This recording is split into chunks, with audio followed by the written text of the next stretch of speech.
dignitaries present. You may be seated.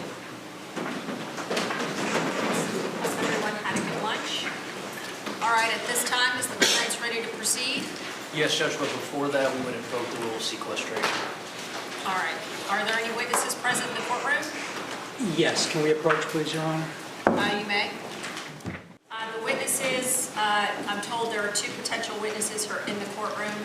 At this point, the rule of sequestration has been invoked. You need to step out.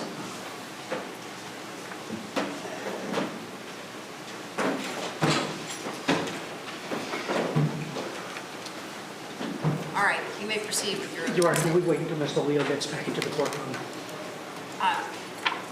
As to the opening? Yes, he'll be right back. Thank you.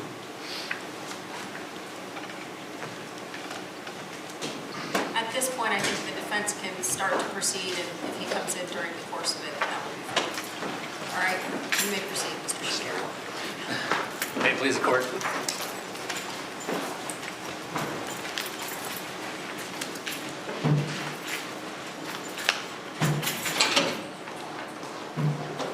Good afternoon, ladies and gentlemen. Thank you again for your time and attention. We really appreciate it. Now, the most important concept of this case is a statement I'm going to go over for you right now. That statement is, if not Chad Amato, then who did this? Now, however, what I want to make clear is that that argument is not legally sufficient to convict Mr. Amato of murder. That is the most important concept in this case. If not him, then who is not legally sufficient to convict Mr. Amato of murder. Now, your legal duty as the jury in this case is to determine whether the state has proven that Mr. Amato is guilty of committing these murders beyond a reasonable doubt. Your legal duty is not, however, to determine exactly what happened in the Amato household between January 24th and January 25th, 2019. These are 2 separate questions, but your legal duty in this case is to determine whether the state has met its burden to prove Mr. Amato's guilt beyond a reasonable doubt. Now, Mr. Amato is not guilty because the evidence will show these 3 most important facts in the case. Fact number 1, a complete lack of physical evidence linking Mr. Amato to the deaths of his parents and brother. Fact number 2, Mr. Amato had no firearm with which to commit these murders because he had sold all of his guns and had no access to any other guns that may have been in the residence. And fact number 3, police, when they entered the home of the Amato family, found a nefarious combination of drugs, guns, and ammunition. The evidence will show that there is a complete lack of physical evidence linking Mr. Amato to these deaths. The evidence will show that his family members' DNA is not on any items that were recovered from Mr. Amato. That includes his clothing. The state tested Grant's scrubs and shoes to see if his family members' DNA was on them, and none of his family members' DNA was found on his scrubs or shoes. There is no evidence whatsoever of a cleaned up crime scene. No bloody footprints, no bleaching, no evidence of cleanup whatsoever. The evidence will show that Mr. Amato's DNA is not found on items belonging to his family members. The evidence will show that the state tested items found on Chad for Grant's DNA and found none. These items included Chad's belt that he was wearing, that was referenced earlier, the holster that was found on Chad, that was referenced earlier, and Chad's card holder. Once again, no DNA on any of those items, none of Grant's, and they were tested for such. Now, the evidence will also show that the shell casings from the fired bullets that were found at the house were also tested for Grant's DNA. The evidence will show once again that Grant cannot be linked to these shell casings because the DNA was not found on them and DNA tests were performed on these shell casings. Now, the state earlier had mentioned something about gunshot residue, and this is going to come up in the case. The evidence will show that gunshot residue testing was performed on the gloves that were found in the hotel room of Mr. Amato. Now, what's important about this testing, the evidence will show a low particle count. Now, the evidence will show what a low particle count means and why that's significant. The reason why that's significant, and the evidence will show this, is because it's more likely to obtain a low particle count from transfer than from holding an actual firearm. The evidence will show exactly what transfer means, but basically it means sitting on a surface or coming from a surface that had gunshot residue on it. And the low particle count, the evidence will show that that is how this occurred based on transferred gunshot residue and not the holding of an actual firearm that was fired. Now, the evidence will show that Margaret Amato, Chad Amato, and Cody Amato were all killed with a firearm, as the state had described earlier. The evidence will show that Grant Amato previously owned firearms, and that is something that we are in agreement about. However, the evidence will show that Mr. Amato sold all of these firearms in August and September of 2018. The evidence will show records of Mr. Amato selling 7 of his guns to the Florida Gun Exchange on August 21st of 2018. The evidence will show that Mr. Amato is selling 2 of his guns to the Florida Gun Exchange on August 24th of 2018.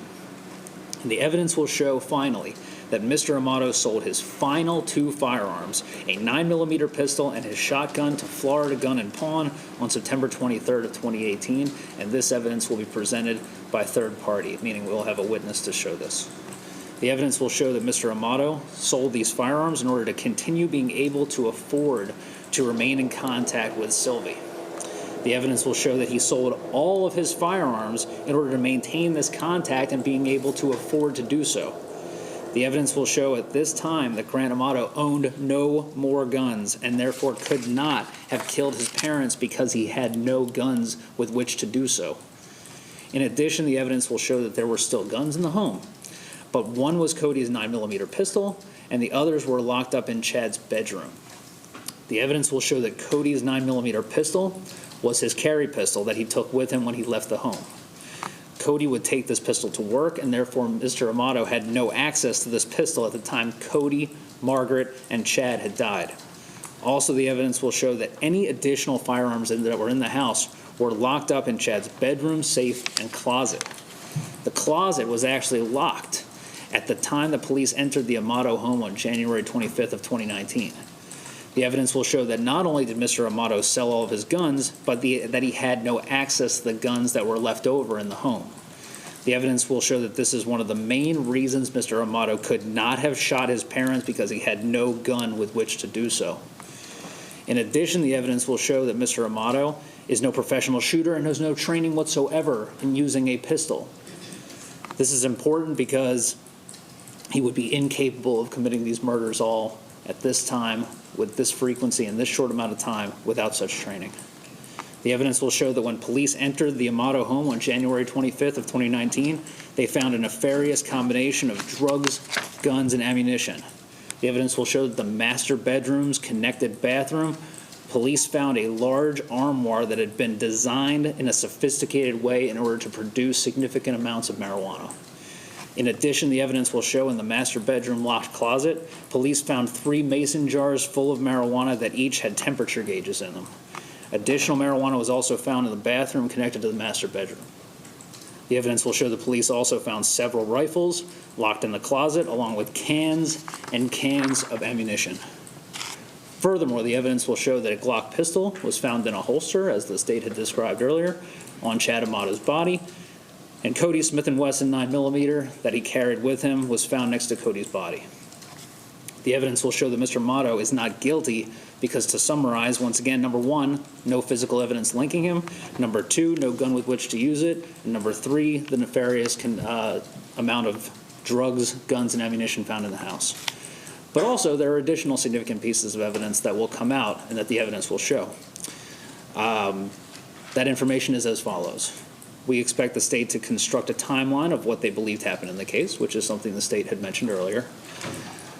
However, the state will not be able to show medical evidence as to time of death. And that is an important part. The defense expects the evidence to show how multiple pieces of digital evidence disprove the state's timeline in this case. The evidence will show that Chad Amato used his fingerprint on his iPhone to access his USAA banking application on 11:08 p.m. on January 24, 2019, which is later than the state believes he was alive. You will see photographs of the body of Chad Amato. In those photographs, it will be clear as to why he could not have accessed, as a dead person, his phone using his fingerprint application after death, and why his body could not have been manipulated to do so. Furthermore, the evidence will show that Chad Amato used his iPhone to delete an application called Blink at 12:31 a.m. on January 25th of 2019, which is also later than the state believes that Chad Amato was alive. The evidence will show that Chad was told a week prior to his death to delete the Blink application by Cody. This is how the evidence will show that Chad Amato was the one who deleted the application at 12:31 a.m. on January 25th of 2019. This is how the evidence will show that Chad Amato was actually alive at 12:31 a.m. on January 25th of 2019. Also, there is a neighbor from the Sultan Circle area named Rodney Funk, who will specifically remember hearing gunshots in the direction of the Amato home on the morning of January 25th of 2019. The evidence will show that these critical pieces of evidence will disprove the state's timeline of events in this case, which further supports Mr. Amato's innocence in the case. Also, when the police arrived to the Amato home, they actually entered the home. And what's important, when the state had described the lack of forced entry, the police in the case, when they had entered the home, also created no sign of forced entry. So when they entered the home using a pocket knife, caused no damage to the exterior of the home. So there are similarities in that after the police entered the home, they left no sign of forced entry, and when they had looked at the home initially, there was no sign of forced entry. Furthermore, they found wet blood around Cody Amato, and they found wet blood around Chad Amato. Evidence that also supports Mr. Amato's innocence is that he had no motive whatsoever to kill his family members. The evidence will show that the relation between Mr. Amato and his parents and brother will show a clear lack of motive. There was absolutely no friction between Mr. Amato and his mother, Margaret. The two were close, and she supported Grant to an incredible degree financially, along with Chad Amato as well. The evidence will show that Cody Amato and Grant Amato were inseparably close, and that even Cody took care of Grant financially to a significant degree. Cody even paid for a lavish trip to Japan, something that the state had mentioned earlier, that included Grant and their mutual friend Jericho Fine. The evidence will show that Cody paid for Grant's entire portion of the trip back in December of 2018, which was a month prior to Cody's death. The evidence will show that whenever Mr. Amato had an issue, Mr. Amato in this portion being Grant, that required monetary support, he received it from his father, mother, and brother. The evidence will show that Chad and Cody gave Grant their bank cards to make sure that Grant had monetary support. The evidence will show that Grant always had the support, and that there was no motive whatsoever to kill his brother, his mother, and his father. The evidence will show, and you all will hear Grant's description of his actions on January 25th and 24th of 2019.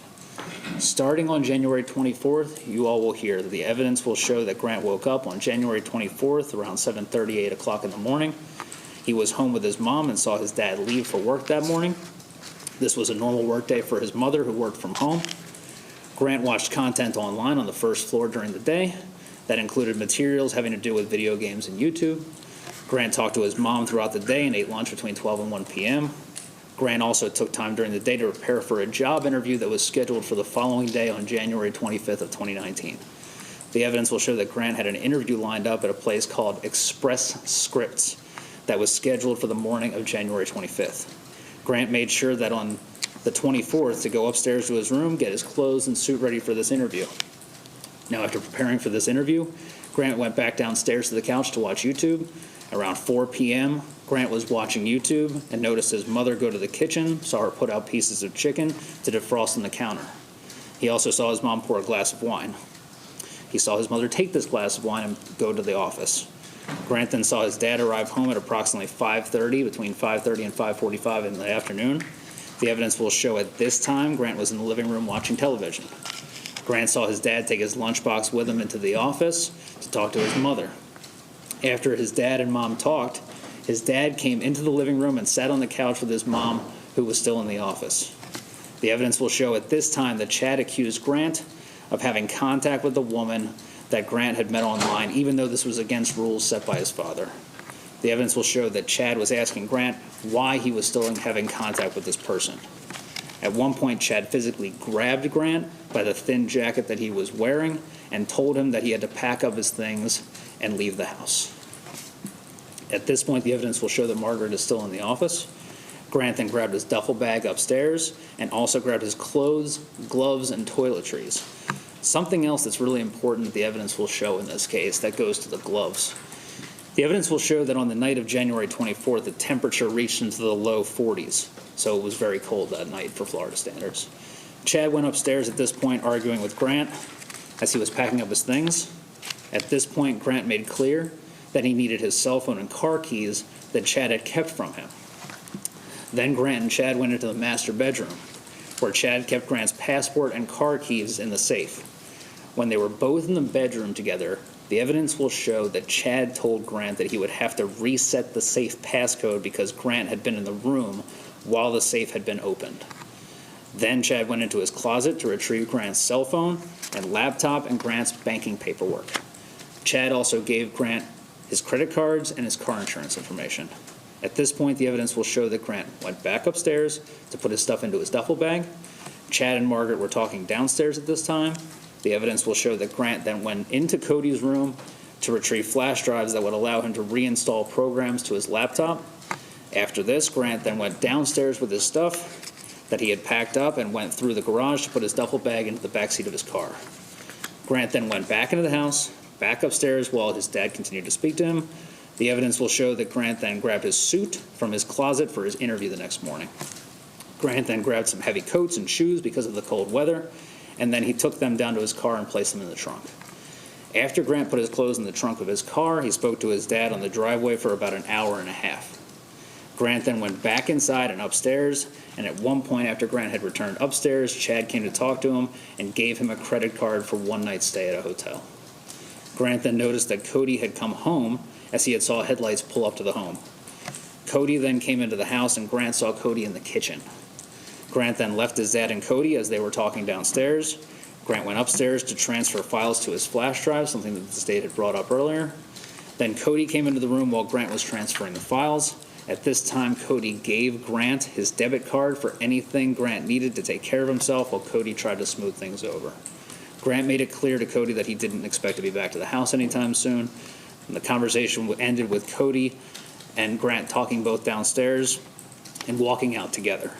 As they talked to avoid Dad, Grant said goodbye to his mother. And when Grant went to his car, it was between about 12 and 12:30 in the morning. This is when the evidence will show that Grant went to his local Publix because he knew he could get onto the Wi-Fi there at the Publix in the parking lot. Grant eventually turned on his laptop and used the Publix Wi-Fi internet to get the address for his interview the next morning. Grant turned on his cell phone and confirmed that there was no service.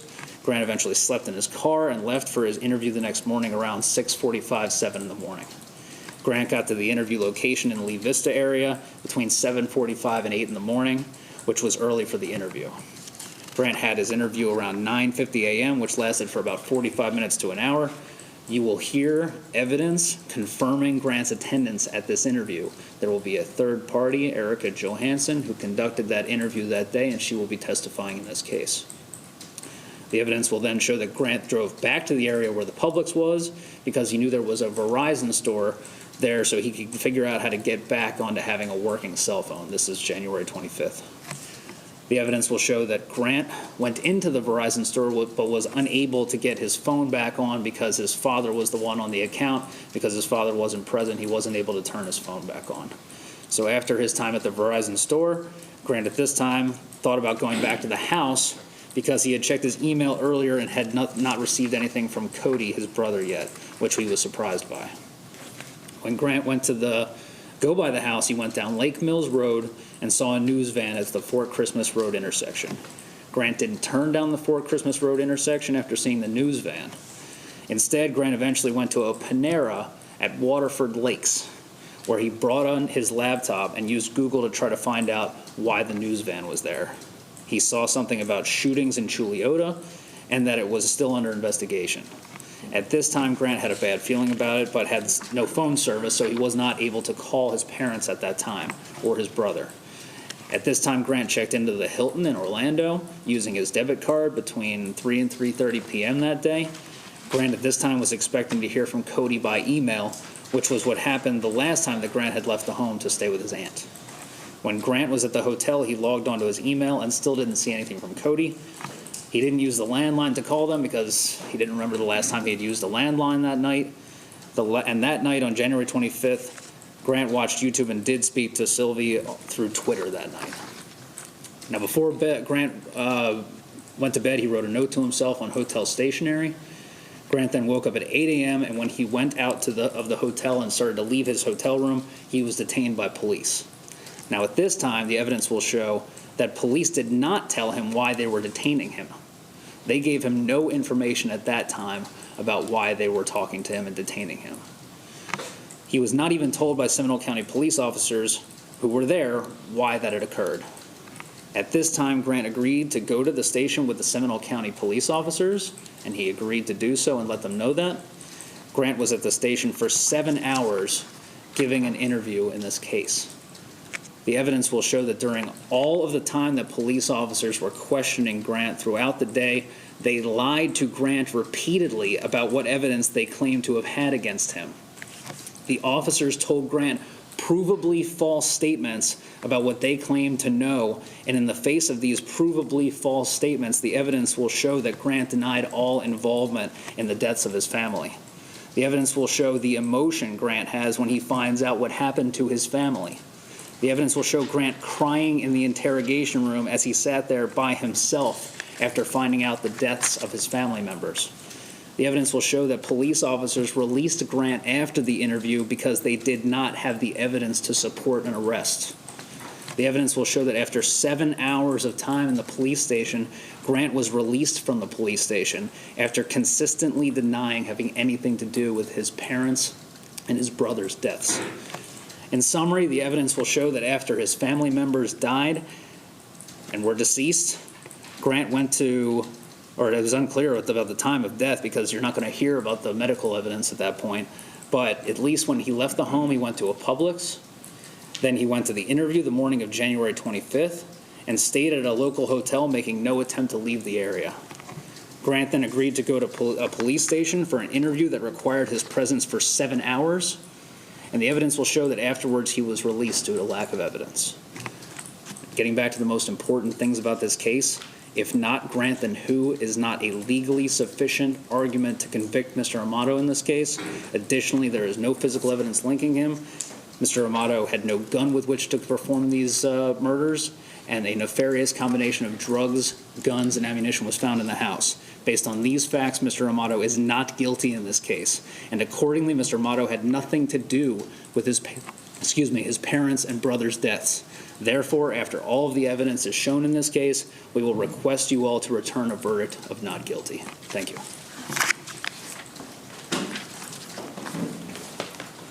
We opposed to it.